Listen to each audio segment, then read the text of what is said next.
어, 밤중에 어제 잤는데 오늘 새벽에 이렇게 일어나 보니까 카톡이 왔습니다. 카톡이 왔는데 귀한 그 기도 제목들, 기도의 부탁을 카톡을 통해서 선교사님들이 이제 주셨어요. 저와 또 신대원 때 또 1년 후배긴 한데 같이 동기가 되어서 함께 신학을 공부했던 선교사님입니다. 브라질에서 이제 이민을 갔다가 브라질에서 대학을 나오고 이제 저희 통신 신대원에 같이 오셔서 공부했던, 그리고 다시 이제 브라질로 가신 선교사님이세요. 브라질의 꿈을 갖고 이제 브라질 밀림 쪽 가까운 곳에 원주민들에게 복음을 증거하는 그런 선교사님입니다.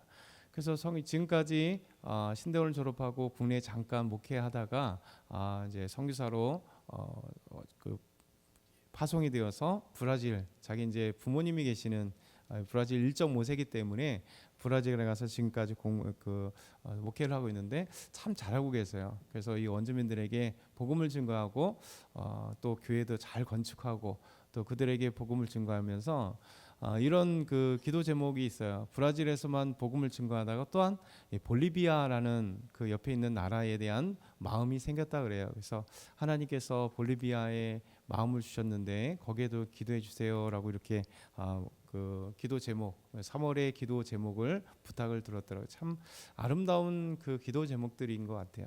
하나님께서 한 영혼은 영혼을 세워주고 또 구원하시고 또 복음을 증거하는 아름다운 것들. 그러면 동시에 그 밑에 또 카톡이 하나 더 왔는데, 이제 여기는 인도네시아 선교사님입니다. 제가 이제 대학원 다닐 때 같이 공부하셨던 허영구 선교사님이라고, 이분은 이제 그 독특해요. 감사하게도 이 인도네시아에서 종교 비자 받기가 쉽지 않습니다. 왜냐하면 선교사라고 하는 그 자체가 이 무슬림권에서 정말 이게 비자를 받기가 어려운데, 놀랍게도 이 목회자 비자를 받았어요. 그리고 잠깐 또 없어졌다가 또 2년 작년인가 재작년에 또 목회자 비자를 받은 거예요. 그러니까 이 비자가 쉽게 나온 게 아닙니다. 아주 독특하게 아주 기가 막힌 하나님의 역사가 아니면 나오기 어려운, 왜 이 종교 비자, 이제 목회자 비자가 나오냐면, 이 나오는 게 중요하냐면 이 비자를 가지고 있으면 이제 선교를 해도 괜찮은 거예요. 이 무슬림권에서. 그러니까 주지 않죠. 근데 이런 비자가 나오는데, 감사하게도 이제 인도네시아 이제 인도네시아에서 이제 좀 떨어져 있는, 수도에서 떨어져 있는 곳에 그곳에 베이스 캠프를 치고 지금까지 거의 한 20년 가까운 시간 동안 지금 복음을 증거하고 있습니다. 선교사로서. 그 선교사로서 이제 복음을 증거하는데, 놀랍게도 거기에 대학생들에게 이제 선교를 하고 있습니다. 근데 이 대학생들이 참 감사한 게 있어요. 왜냐하면 이들에게 복음을 증거하고 할 때 많은 이제 대학생들이 예수님을 믿는 가운데 예전에 오셔서 이제 간증한 것들이 있는데, 복음을 증거할 때마다 놀랍게 여러 가지가 있어요. 어떤 분은 정말 이게 그 병원에 가서 완전히 이제 불치병, 그러니까 이분이 원래 이 학생이 이제 무용을 하는 발레를 하는 친구기 때문에 몸이 되게 중요하잖아요. 근데 자꾸만 붓는 거예요. 부으면 안 되는, 자꾸만 살이 쪄가고 있어서 갔더니 병원에서 불치병이라고 얘기합니다. 그러니까 당신은 고칠 수 없는 병입니다. 그러니까 완전 꿈이 이제 포기될 수밖에 없는 그런 병인 거죠. 그런데 놀랍게도 같이 기도하다 보니까 그 병이 완전히 하나님께서 깨끗하게 낫게 하신 거예요.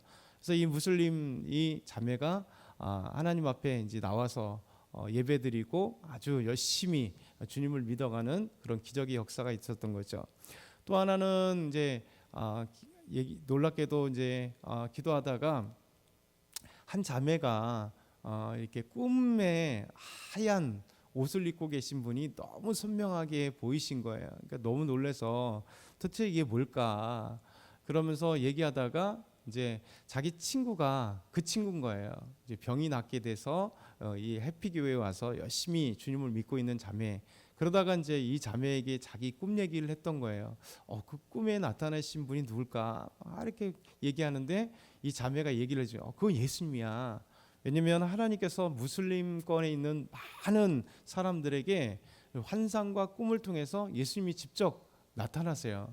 그래서 예수 믿게 되는 경우가 너무 많아요. 지금 선교 보고에 보면 수십 년 동안 아프리카 이제 무슬림권이라든가 중동의 무슬림권이라든가 아니면 또 인도네시아, 말레이시아 같은 이 무슬림권에서 하나님의 강한 역사가 그들 삶 가운데 직접적으로 나타나게 되세요. 그래서 이 자매가 와서 이제 2개월인가 3개월 동안 교회 나와서 잠깐 예배 드리다가, 왜냐하면 선교사님은 이제 이 무슬림권을 이제 조심한 게 뭐냐면 예수 믿으세요라고 하기가 어려워요. 그러면 이제 바로 비자는 그렇게 받았을지라도 이게 하면 법적으로 안 되기 때문에 3개월 동안 이제 이 자매가 교회를 나오면서 이제 선교사님에게 뭐라고 했냐면 제가 예수님을 믿겠습니다. 그렇죠? 제가 예수님 믿겠습니다. 그러니까 이쪽에서 반응하면 괜찮아지는 거예요. 그러면 법적으로 문제가 없습니다. 믿으라고 하면 안 되는데 제가 믿겠습니다라고 하면 되는 거예요. 그래서 그가 이제 예수 믿겠다고 하고 그것도 교회의 중심이 되는.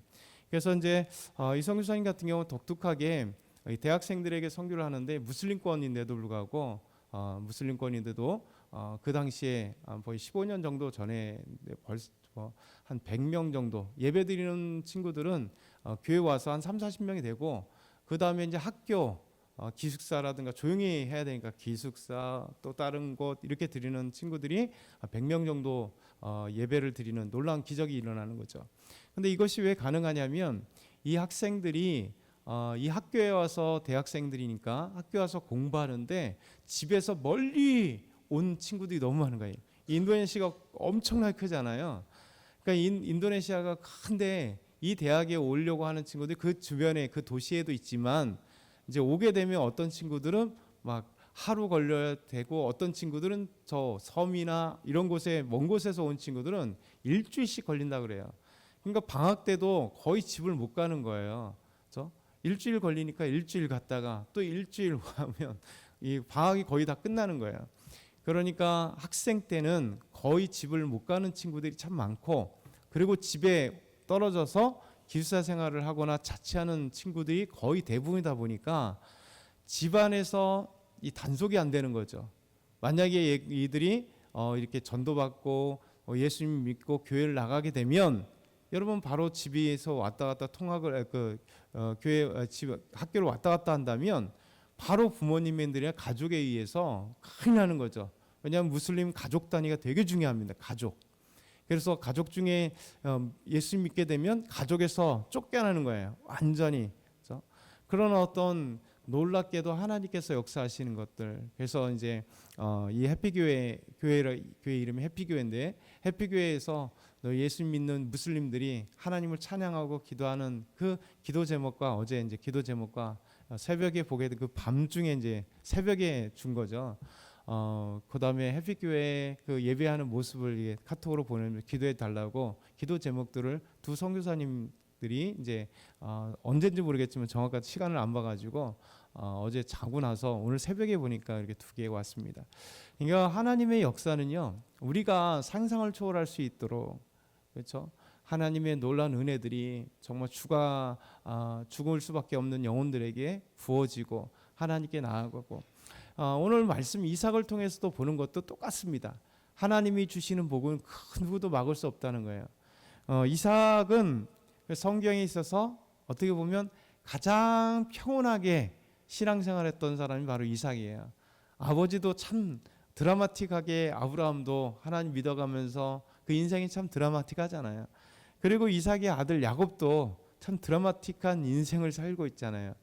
근데 가장 그냥 평이하고 그리고 가장 하나님 앞에 복을 받으면서 큰 어려움이 없이 살아간 사람이 바로 이삭입니다. 오늘 말씀 보면 하나님과 함께하는 사람은 그 누구도 감당할 수 없다는 말씀이 오늘 제목으로 삼을 수 있어요. 오늘 26절부터 28절 한번 같이 읽어볼까요? 시작. 아비멜렉이 그 친구 아우삭과 군대 장관 비골과 더불어 그랄에서부터 이삭에게로 온지라. 이삭이 그들에게 이르되 너희가 나를 미워하여 나에게 너희를 떠나게 하였거늘 어찌하여 내게 왔느냐. 그들이 이르되 여호와께서 너와 함께 계심을 우리가 분명히 보았으므로 우리의 사이 곧 우리와 너희 사이에 맹세하여 너와 계약을 맺으리라 하였노라. 아멘. 여러분, 하나님께서 이삭에게 놀라운 복을 주셨어요. 그리고 농사를 했더니 100배나 얻는, 그리고 농사뿐만 아니라 소 양이 막 많아지는, 또 종들이 많아지는 거부가 되게 하신 거죠. 그것 때문에 이제 놀라고 두렵고 해서 아비멜렉이 떠나가라 그랬잖아요. 그리고 떠나갔고, 그리고 난 뒤에도 이삭의 그 목자들이 우물 파면 물이 나오고, 그것 때문에 그랄 목자들과 싸우면서 또 달을 가도 우물 파도 또 나오고, 또 문제가 생기면 또 다른 곳에 가서 싸우지 않고 또 우물 파고, 이런 모습을 보면서 이 아비멜렉이 놀라는 거죠. 야, 도대체 저 사람은 누구냐? 저렇게 우물을 우리는 파기도 어렵고 아무리 파도 물이 나오지 않는데 저자들은 어떻게 물만 파면 우물이 나오는 놀라운 일을 벌어지는가? 이게 그걸로 아는 거죠. 결국 그냥 일반 사람들이라면 뭐 쉽게 얘기하면 재수가 좋아서, 아니면 저는 운 되게 좋네, 좀 이렇게 얘기할 것 같잖아요. 근데 그것도 한두 번이죠. 우리도 일반적으로 운이 한두 번이라고 하면 뭐가 이상하잖아요. 그렇죠? 일반적으로. 근데 우리 믿음으로 보면 하나님의 은혜, 하나님의 일하심, 하나님의 복주심은 하나님께서 하셨다라고 고백할 만큼 드라마틱하잖아요. 그리고 우리가 할 수 없는 것들을 보여주잖아요. 그래서 이 비골과 친구 아우삭과 군대장관 비골이 다시 찾아오게 됩니다. 이삭에게요. 그래서 가라 그랬잖아요. 그래서 떠나간 그들을 찾아오는 겁니다. 그래서 그들이 이삭과 함께 맹세하자고 얘기하는 거예요. 그 맹세하자고, 왜? 우리가 이삭이 아니 너희가 우리를 미워해서 쫓아내는데 왜 왔냐 했더니 그렇게 얘기를 합니다. 중요한 것, 여호와께서 너와 함께 계심을 우리가 분명히 보았으므로. 이게 놀라운 고백이진 거. 그러니까 이삭만이 하나님과 함께하면서 하나님 복을 받으며 하나님의 살아계심을 본 게 아니라 하나님의 사람들은 다 그런 거죠. 1차적으로 우리 믿고 있는 우리가 하나님을 체험하고 경험하고 하나님의 복주심을 알아요.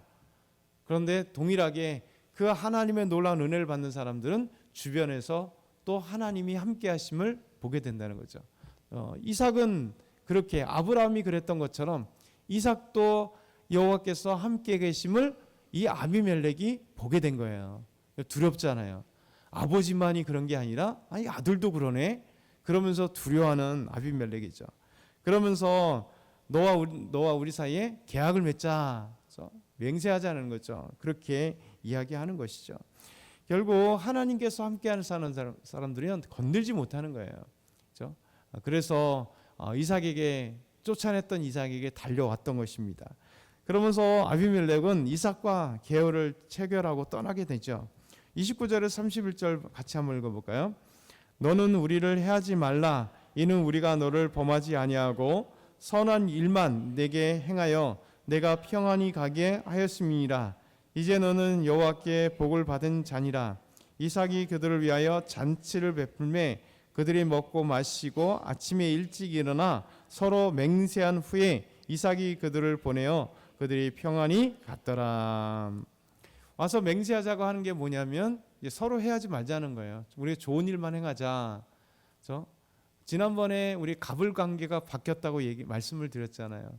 지금도 아브라함에게 행하셨던 것 같이 동일하게 그 아들 이삭에게 이 아비멜렉과 함께 갑을 관계가 또 바뀌는 거죠. 저 쫓아냈잖아요. 아직까지 힘은 아비멜렉이 그 땅을 차지한 왕이기 때문에 아비멜렉이 힘을 얻는 거죠. 이삭은 그냥 왔다가 아무리 거부라 해도 땅이 없잖아요. 그렇죠? 그리고 주변에는 다 가난한 사람들이기 때문에 아무리 거부고 종들이 많아도 그들은 이제 바람에 휘날리는 촛불에 불과해요. 그래서 확 금방 꺼질 수 있단 말이죠. 빼앗으면 끝인 거죠. 그런데 이 하나님이 함께 하심을 보고 또 여호와께서 이삭에게 복을 주심을 아비멜렉이 보고 와서 맹세하자. 그리고 우리 서로 좋은 일만 행하자. 그리고 서로 해하지 말자. 이게 이제 아브라함이 얘기한 게 아니라 이 갑인 이 아비멜렉이 와서 또 을처럼 좀 우리 서로 이렇게 합시다 맹세를 해준 거죠. 그리고 이제 이삭이 그들에게 잔치를 베풀어서 잘 대접하고 이제 보내준 이 계약을 되는 것이죠. 그 마지막에 오늘 말씀 보면 지금까지 보면 참 하나님의 은혜잖아요. 은혜잖아요. 이삭이 얼마나 은혜예요. 근데 이삭의 인생 중에 딱 하나 근심이 되는 게 하나 발생하게 됩니다. 아들 장자 에서를 통해서 이 내용들이 보게 되는 거죠. 우리 창세기 26장 32절에서 35절 천천히 같이 마지막 읽겠습니다. 그날에 이삭의 종들이 자기들이 판 우물에 대하여 이삭에게 와서 알려 이르되 우리가 물을 얻었나이다 하매 그가 그 이름을 세바라 한지라. 이러므로 그 성읍 이름이 오늘까지 브엘세바더라. 에서가 40세에 해쪽 속 부엘리의 딸 유딕과 해쪽 속 엘론의 딸 바스맛을 아내로 맞이하였더니 그들이 이삭과 리브가의 마음에 근심이 되었더라. 아멘. 좋은 맹세도 끝났어요. 참 기쁜 일이잖아요. 또 종들이 와서 놀라운 소식, 우리가 또 물을 팠더니 야, 또 물이 나왔습니다. 얼마나 그러니까 연이어서 기쁨의 소식이 들려오는 겁니다. 그래서 세바라 했다 이렇게 얘기합니다. 그런데 마지막으로 이 호사다마라고 항상 이런 표현들이 참 맞습니다. 좋은 일만 있는 건 아니잖아요.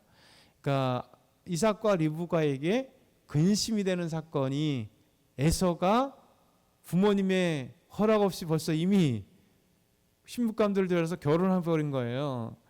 그 사람들이 뭐냐면 해쪽 속의 딸들, 그것도 한 딸이 아니라 두 명의 아내를 에서가 그냥 얻어버린 겁니다. 가나안족 속에. 그리고 두 명의 여인을 자기 아내로 삼아버린 거예요. 유딕과 바스맛이라고 하는 해쪽 속의 딸들을 에서가 데리고 와서 결혼을 해버린 겁니다. 그러니까 리브가와 이삭이 마음에 근심이 되었더라. 허락을 얻은 게 없어요, 성경에. 그러니까 에서가 그냥 자기 부인을 삼아버리고 아빠하고 엄마에게 그냥 통보해버린 거겠죠. 그러니까 그 마음 가운데 이렇게 근심이 되었더라.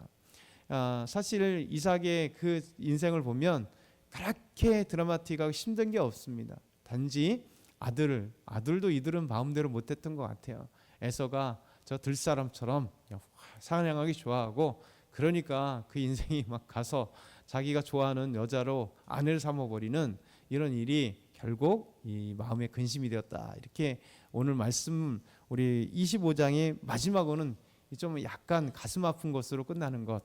오늘도 우리가 이 말씀을 좀 기억하면 좋겠어요. 우리 하나님과 함께하면 대적들이 정말 하나님의 하시는 일을 결코 멈추게 할 수 없다. 그러니까 하나님의 그 함께하심과 복 주심을 주변의 사람들은 알게 된다. 그러니까 우리가 하나님이 복 주시고 우리가 복 받고 하나님이 함께하시면 우리가 하나님의 살아계신 보고 주변에도 볼 것이다. 이 사실을 오늘도 기억하면서 주께 모든 것을 드리면서 하나님과 동행하는 저와 여러분 다 되길 소망합니다.